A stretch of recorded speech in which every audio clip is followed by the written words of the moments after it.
Boa tarde, professor Leonardo Lossol. Me dirijo especialmente aos alunos do Instituto Federal Goiano, turma do primeiro ano, nesse vídeo, dando sequência às nossas atividades remotas em tempo de pandemia. Fique em casa, se possível. Eu queria falar um pouco aqui hoje com vocês, rapidamente, sobre a crise do Império Romano. Nós já tratamos um pouco sobre a história de Roma, a fase da monarquia, fase da república, fase do império, e eu gostaria agora, de maneira objetiva, de trazer alguns pontos que levaram à desconstrução dessa civilização tão importante para o Ocidente, que nos deixou legados na literatura, no direito, na organização política, na engenharia, na arquitetura e em tantos outros elementos. Então, pensando um pouco sobre Roma, só enfatizando, nós já falamos sobre a fase da república, essa palavra que do latim quer dizer coisa pública, bem público.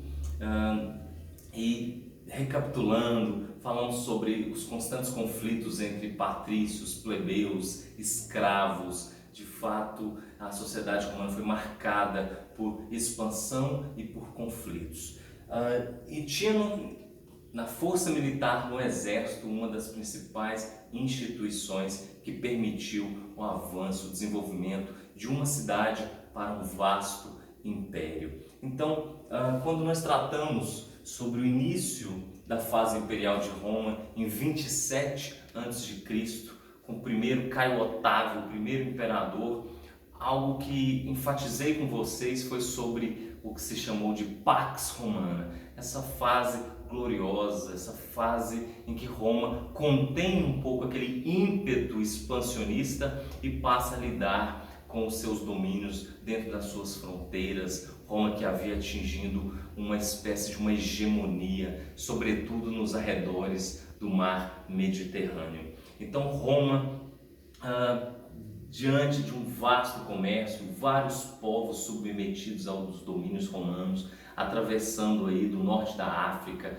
partes da Ásia, centro-sul da Europa, essa Roma contém esse ímpeto expansionista, passa a cuidar dos seus limites, só que isso ao mesmo tempo vai gerando contradições que levam com o tempo à crise do Império Romano, especialmente a partir do século II, do século III. É sobre isso que eu quero enfatizar com vocês. Talvez de maneira mais didática, trouxe aqui alguns fatores que levaram à crise, à desconstrução de Roma. O primeiro deles, talvez o mais importante, é justamente a crise do sistema escravista. Roma, assim como Grécia, que vai ter nos escravos a base do seu desenvolvimento, quando há essa fase de crise do sistema escravista, isso começa a desconstruir um pouco da economia romana. Aliás, isso também justifica um pouco a construção do colonato, um sistema em que ligava o camponês livre a um vínculo com quem possuía terra. Então, na desconstrução do escravismo, na crise dos escravos, o colonato está entrando em evidências, também é um tema que nós vamos tratar depois. Esse é um dos principais fatores. Outro fator é as disputas militares. Nesse momento, embora Roma tivesse um eficiente sistema de comunicação, de estradas, os militares, os generais, os chefes militares possuíam muitos poderes, e isso vai acontecer constantes rivalidades entre chefes militares e os imperadores romanos. Então toda aquela fidelidade que caracteriza a instituição militar vai ser colocada à prova, e constantes disputas vão gerar crises na administração romana também, entre diversos generais e os imperadores. Então havia muita sabotagem, conspiração, assassinatos. Então houve uma enorme quantidade de imperadores nesse momento, e esses conflitos com chefes militares também é um fator de crise do Império Romano.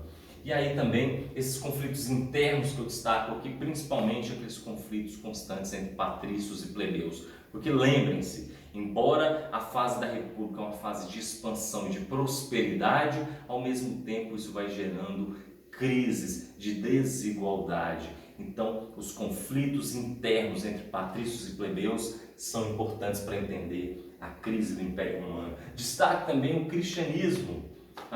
O cristianismo, de certa forma, a cultura cristã vai sendo um pouco incompatível com a cultura romana. O culto cristão pressupõe o monoteísmo, já a religião romana estava assentada no politeísmo. Inclusive os próprios imperadores, que tinham o título de Augusto, que quer dizer divino, majestoso, ele também era cultuado, talvez como uma espécie de uma divindade.